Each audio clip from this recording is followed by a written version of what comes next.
Hello everybody, I'm Gunjan, a Vedic astrologer, numerologist and Vastu consultant. Welcome to my YouTube channel Astro Gunj, which is a dedicated channel to learn Vedic astrology right from the basics to the advanced as we progress further.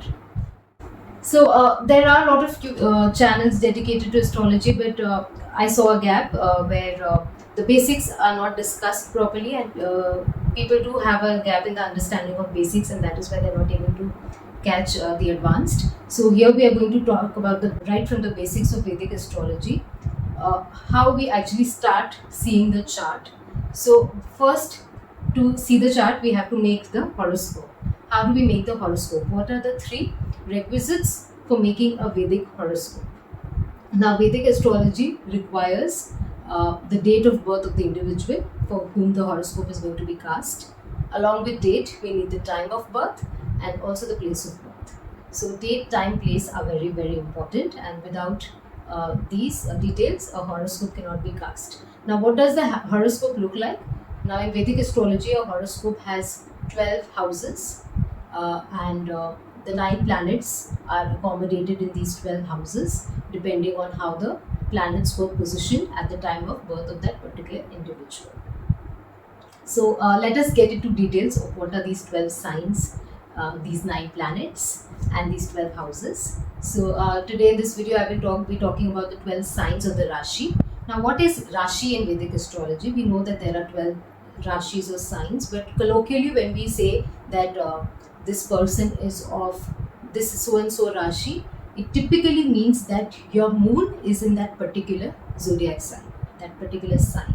So that becomes your Rashi.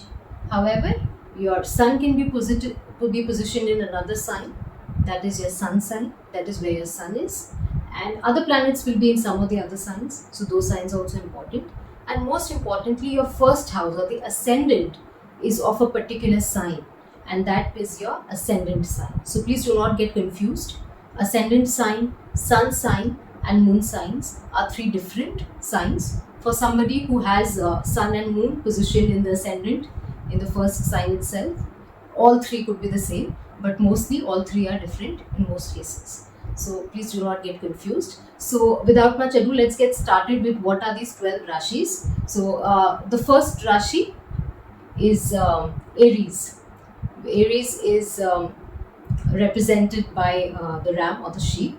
It is ruled by the planet Mars, and this sign represents, it has a lot of Martian energy because of the ruler Mars, and it shows a lot of assertiveness, courage, action, impulsiveness. All these are represented by this sign, and this is where Sun gets exalted. And Saturn gets debilitated in this sign because it is so much about fast action that Saturn, being a slow planet, does not feel comfortable. This is a fiery sign.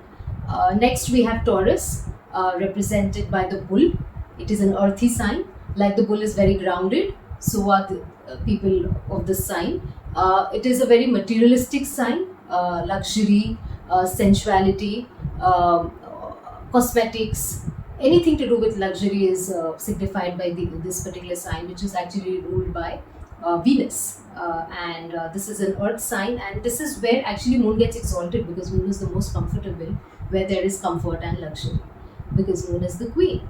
And so this was about Taurus. Next we have Gemini, sign represented by the twins. It's an Aries sign, and this is the sign owned by Mercury, and it is all about communication. These people are very good. They're very curious individual, quick-witted, and you would see them doing a lot of these entrepreneurial work related to very relevant in today's times, like your what we are doing currently, shooting a video. All this is all about communication at the end of the day. And this is actually a sign where Rahu also gets exalted as per certain belief systems in Vedic astrology, because Rahu is all about communication. And this is an era of Rahu, where we see artificial intelligence and satellite communication and everything coming into play. And this being an Aries sign, because communication needs fast travel as well. So Gemini, a very important sign. Next, we have Cancer, which is represented by the crab. Um, this is the lord of the sign is Moon, and this is all about emotions, comfort. Your mother is represented by this sign. It is all about your home, familiar environment, and in this sign, it's a watery sign, and somehow Mars gets debilitated here because obviously the Martian energy does not feel very comfortable when it's confronted with emotions.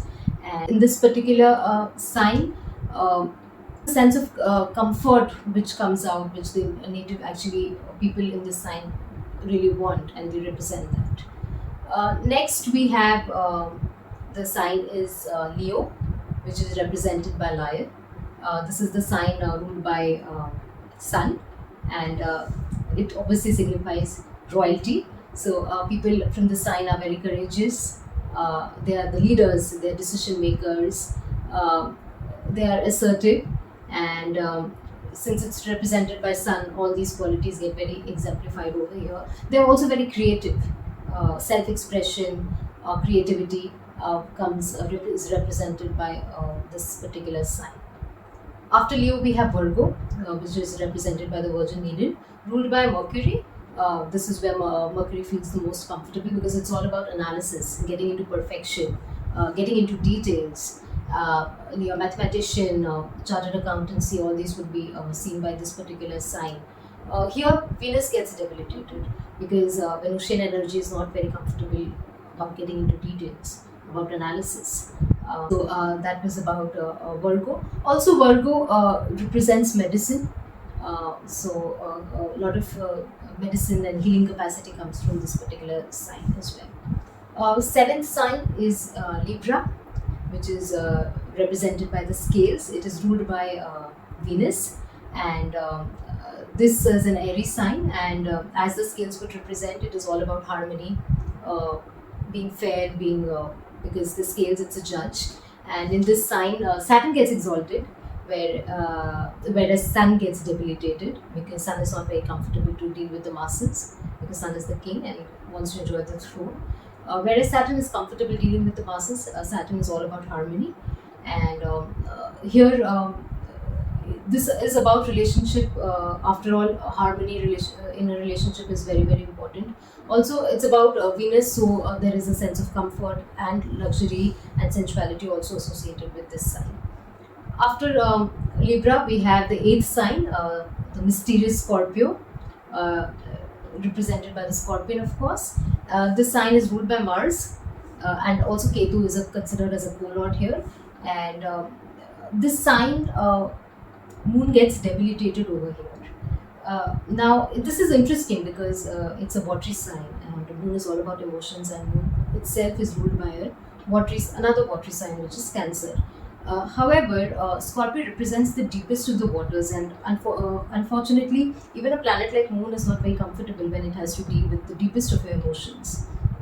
Now, like this sign is about deepest of the water, it is about going in deep diving. So, it is represented by the occult, something which is hidden, like a treasure, that kind of knowledge. So, people who are into research and development, also who are very keen to learn about the occult sciences, that is seen from this sign. Also, transformation is seen here, and this particular sign is about deep diving at the end of the day and transformation in many ways. After this scorpion, we have Sagittarius, which is represented by the archer, and this is a sign ruled by Jupiter, and this signifies your wisdom.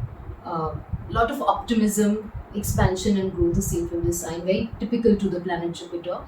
Philosophy, these people are very philosophical also, and here Jupiterian energy is definitely very good and very comfortable in this particular sign, and it is considered as the moon trikona of Jupiter.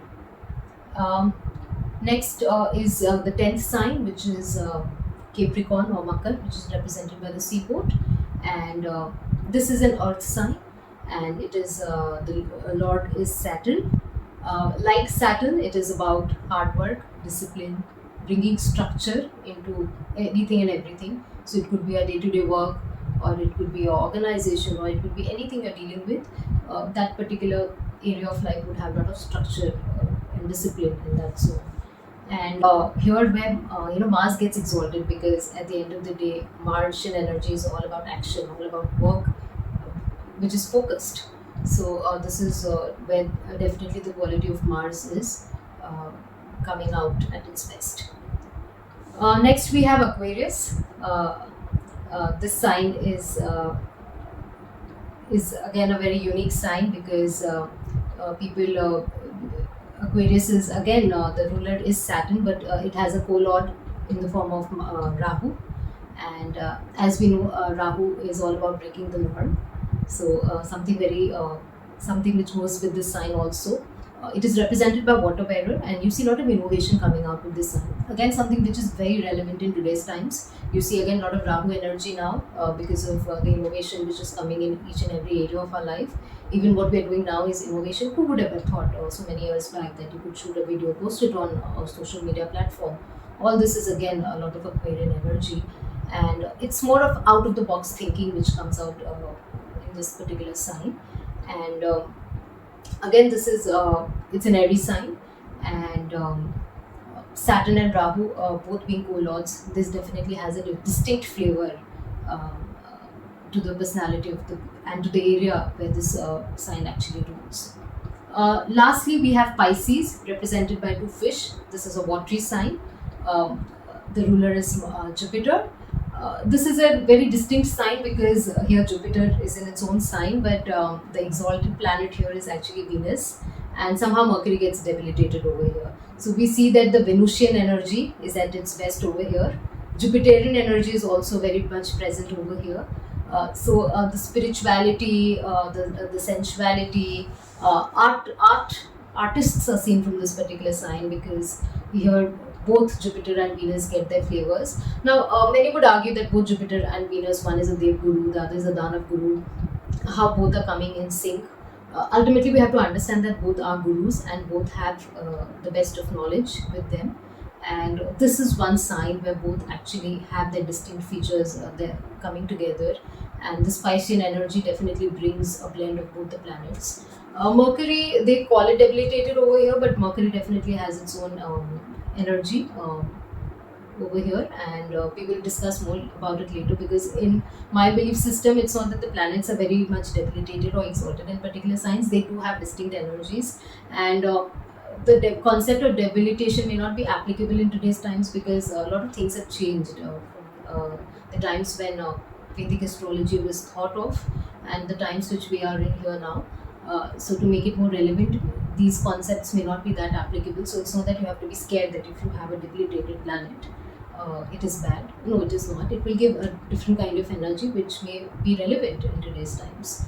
So we will be talking more about that later. Now, like I told you that this Vedic astrology, we have 9 planets only considered over here. Western astrology considers more planets, but here it is about Sun, Moon. Then we have Mars, Mercury, Jupiter, Venus, Saturn, Rahu, and Ketu. We do not take into account the outer planets like Neptune, Uranus, and Pluto, which the Western astrology takes into account. Now, if you look at these 12 Rashis, both Sun and Moon have only one Rashi assigned, which is Sun Leo, Moon is Cancer. The other planets, except Rahu and Ketu, which are considered as shadow planets, other planets have 2 signs each. So your Mars has Aries and Scorpio. Venus has Taurus and Libra. Mercury has Gemini and Virgo. Jupiter has Pisces and Sagittarius. Saturn has Capricorn and Aquarius. So that is how the lordship assignment is in Vedic astrology. Now, these 12 signs, 12 houses, there are 27 nakshatras also which are accommodated here.